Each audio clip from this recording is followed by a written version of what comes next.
we're back.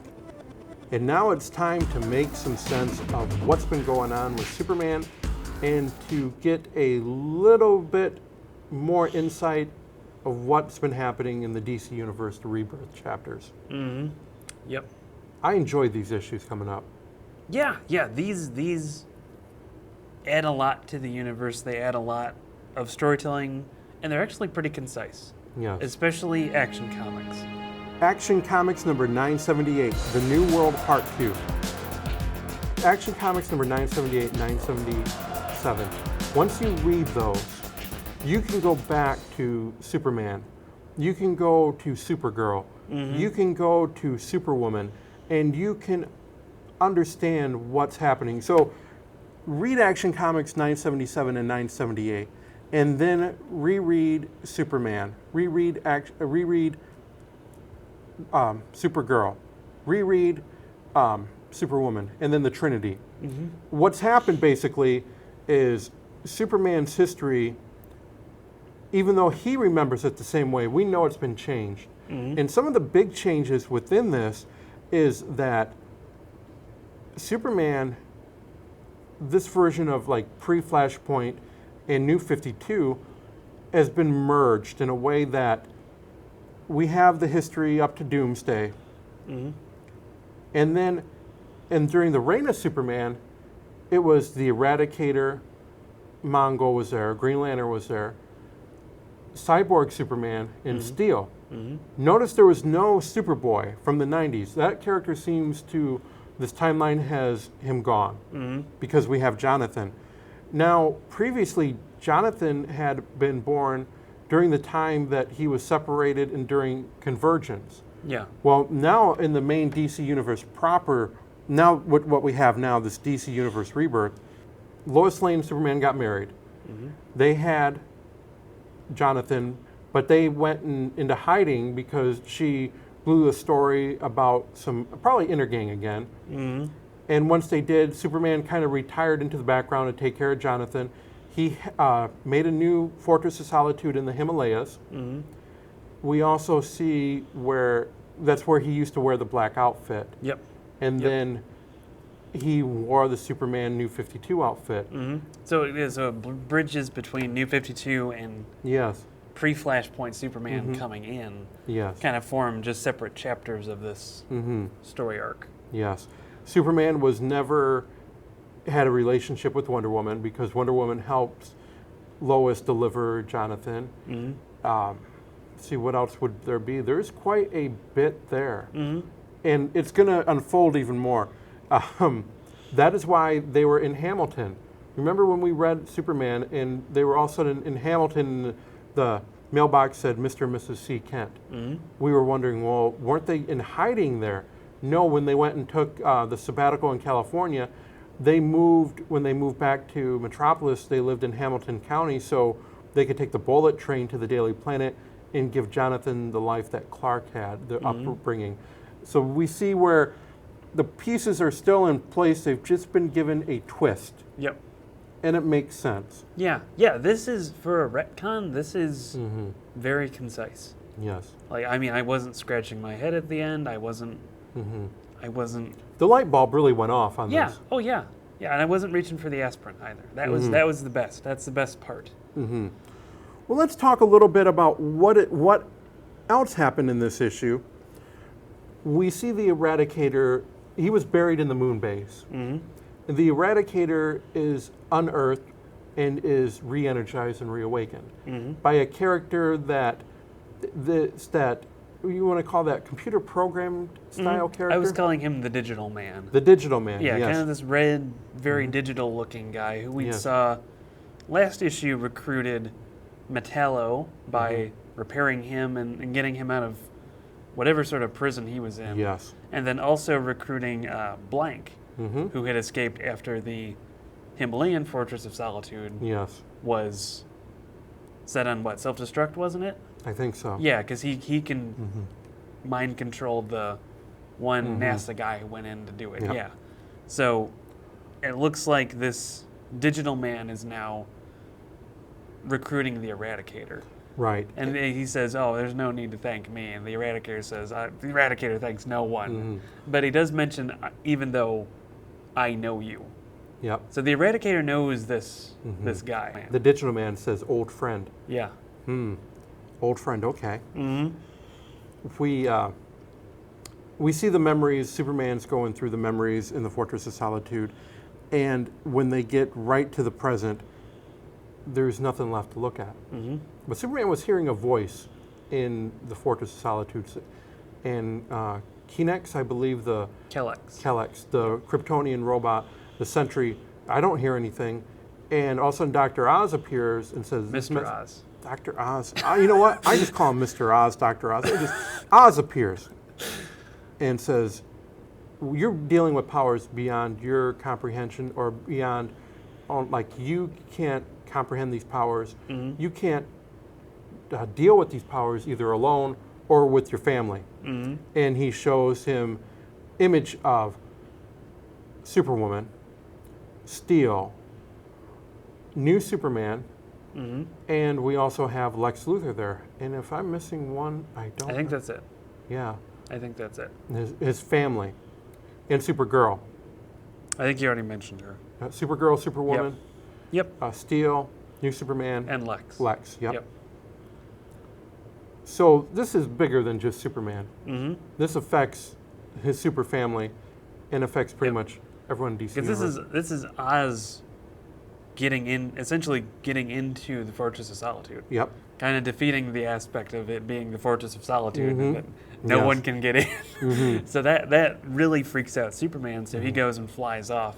Yep. And at this point, this is where he reaches out to the Trinity. He reaches out Yes. to Superwoman. He reaches out to Supergirl, which is an Yes. issue we didn't talk about. It looks like he's probably going to reach out to Kong K9. He I think he kind of sort of did Yeah. in a couple issues ago in New Superman, but Yeah. not So, quite so as we see much. where this goes to other issues. This is Yep. the focal point of why Superman is going to visit, saying, "Hey, something's coming," Yep. because of the actions at the very end of Action Comics. Yep, we're kind of getting that reading order Yes, we finally, are. which would Yes, have been we are. nice to have had in the first place. Well, I kind of but- like it in a way because it did confuse us. Yeah. But it gave us an element of mystery of what happened, and then we everything wasn't given to us right away. Mhm. But what's going to be given to us, I think, is a Superman Revenge Squad. Yep. Because we see the Eradicator on the moon base. Batman's moon base that Yeah. he's never going to get to use. Nope, never Sorry, ever. Batman. Write it off. We see the other two, Metallo and Blank, are there, and they're talking, saying like, "Well, show yourself. Who brought me here?" Says, "You recognize me? I saw you in New Mexico, wherever he had gotten them." The Himalayas. Himalayas. My name is Henshaw. Mm-hmm. Henshaw is the cyborg Superman. Mm-hmm. Yep. Hey, Kenshaw. Who they do make a point of showing Yes. in Superman's history. Yes. And we do see cyborg Superman. Mm-hmm. And we see him with the Eradicator, which Yep. would explain why the Eradicator would recognize him, Yes. because they kind of colluded together during that Mm-hmm. story arc. But then there's also the question at the very end, because Henshaw doesn't look like he's a cyborg anymore. No, he doesn't. So it's sort of like, okay, did he upgrade himself, and Right. maybe he can change form whenever he wants to? Maybe he wants to go back to being a cyborg if he's not a cyborg right Right. now. I don't even know if it's possible to go from being a cyborg to not a cyborg, but it makes you wonder too, what's his end goal? Right. Well, Too. he mentioned to the Eradicator that we both want the Kryptonian. Yeah. The Eradicator was to preserve all life, Kryptonian life, Mm-hmm. and Superman was the last bastion of that. Yep. So it looks like this Eradicator now has kind of been molded into the 90s version of the Eradicator. Mm-hmm. And Henshaw wants Superman for his Kryptonian body to make him his ideal body and to frame Superman. Mm-hmm. So we got to get like a little Reign of the Superman Yep. story still Yep. being told. And we know the teaser at the end does mention Mongol. Yes. So it looks like they might be adding Mm-hmm. another member to the Superman Revenge Squad. Yep. Really great issue. Really tied a lot of knots together and gave us a bigger path to what's going on and what's going to happen. Yeah. Not only with Superman Revenge Squad, but what Oz has planned for Yes. Superman. That's a lot of stuff coming his way. Definitely. Yeah. More than I think he knows something big is coming, but I don't think he's going to understand just how gigantic it's going to be. The Flash number 21, The Button Part 2. This was another excellent issue. Well, in the very opening of this, we see Johnny Thunder, who we saw real briefly during DC Universe Rebirth number 1. He was one of the people that Wally West, when he first came back into the universe, he visited while he was there. At this point, Johnny Thunder is elderly. He's in an asylum. He's believed to be insane, and he's talking about the society. And when Wally meets him, he says, "Yeah, you need to find the Justice Society. You need to get them back." And he's also trying to get the Thunderbolt back. Yes. CU. He's trying to get the Thunderbolt to come back. And in this, he's also saying, "We lost the Justice Society." Yes. So it sounds like we might be getting a Justice Society back at some point. It makes me wonder if that's going to be the Earth 2 Society, or if that's going to be the classic pre-Flashpoint ones coming back in some way, shape, or form. That'll be kind of interesting, but when we get into the main story, the Flash is working the crime scene in the Batcave with a copious amount of crime scene tape, which is absolutely laughable. I mean, I've seen trees that have been TP'd with less with less coverage than the crime scene tape in the Batcave, and you just know that the Flash, runs around and has to wrap around everything, and it's cool too because we get to see Barry in kind of like CSI mode. Exactly. I mean, he's going in, he can tell every blow that Thawne landed on Batman, and he knows that Reverse Flash wasn't trying to kill him. He was just trying to torture him. He was trying to hurt him. And he also doesn't have any explanation for why he died. Right. Because when he scans Thawne's body, he says that Thawne has a different speed force. It's, what did he call it? The negative speed force. Negative speed force. But he says that Thawne's body has the normal speed force, his speed force, all over it. Radiation energy. And that makes Barry wonder, okay, could I have killed Thawne some point in the future? And I think we know that's not true. But if that was Dr. Manhattan, would Dr. Manhattan have a connection to the Speed Force? Could Dr. Manhattan just have reversed Thawne's Speed Force? Take him from reverse Speed Force to normal Speed Force, and maybe that's what turns him into a skeleton? I don't know, but and of course the only witness to what happened to Thawne is Bruce. Yeah, who's in bed, bandaged. Flash doesn't tell Batman everything, and Batman kind of knows that. And so Barry goes to the Watchtower, and they find the Lost and Found, which was very revealing that they said they find relics during their cases, and a lot of the relics are of previous continuity.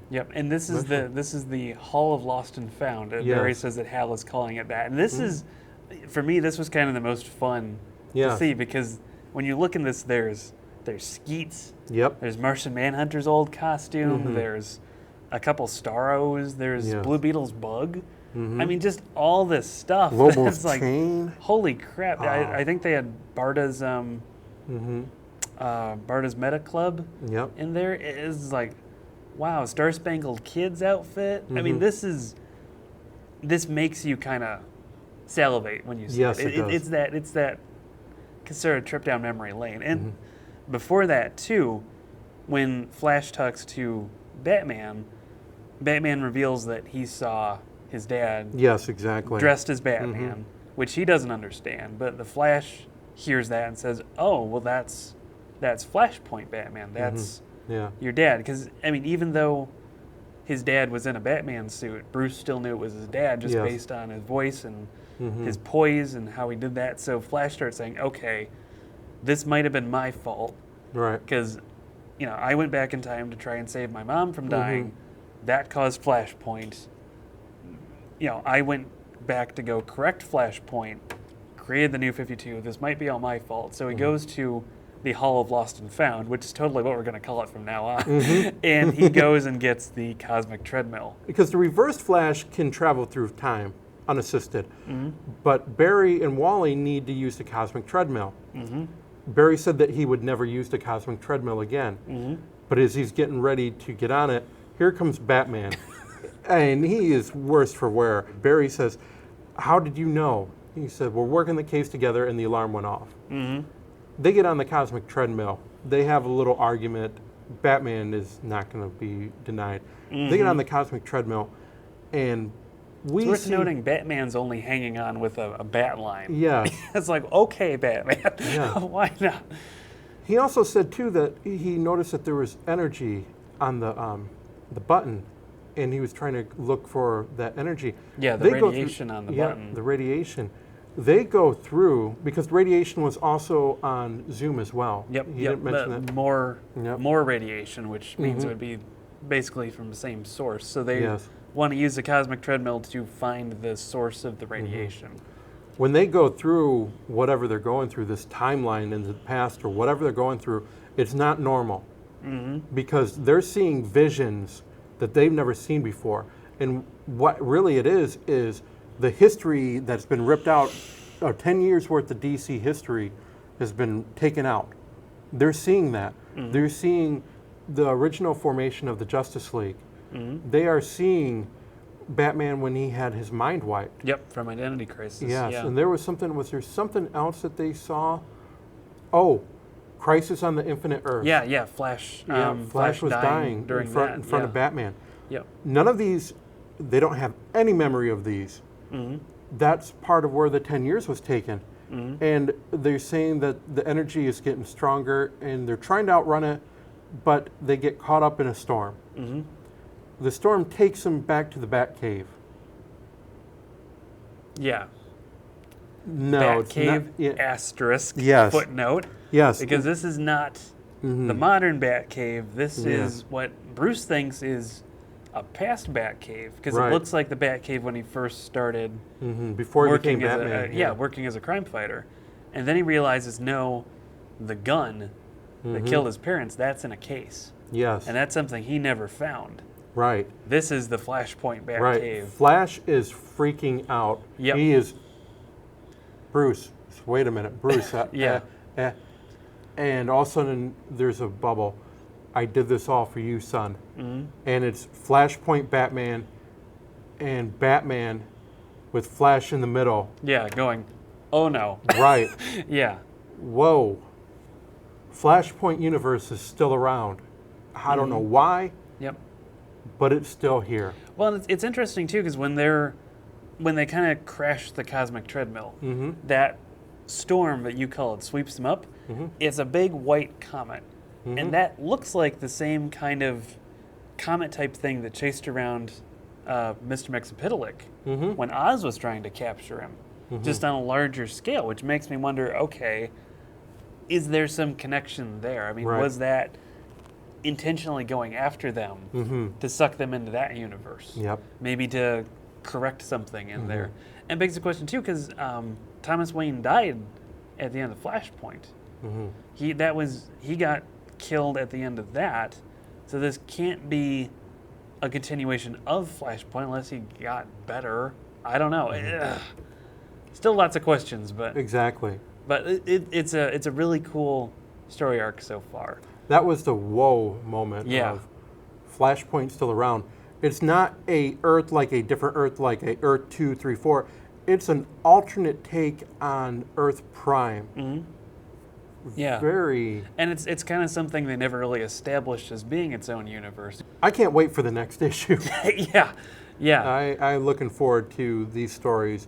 When we get the comics of DC, that's the first thing I look for is, all right, new button story.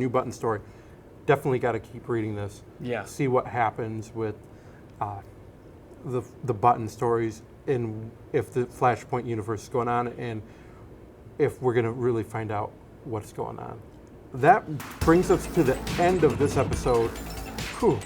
A lot of interesting comics, a lot of interesting characters, different versions, alternate versions, classic versions. Get a little something of everything, and it's only going to continue. Yeah, and crossovers. Lots of crossovers that we were not expecting. I'm Tom Morris. And I'm Josh Holderbaum. And until next time, keep reading, keep enjoying your pop culture. This is Comic Book Cove.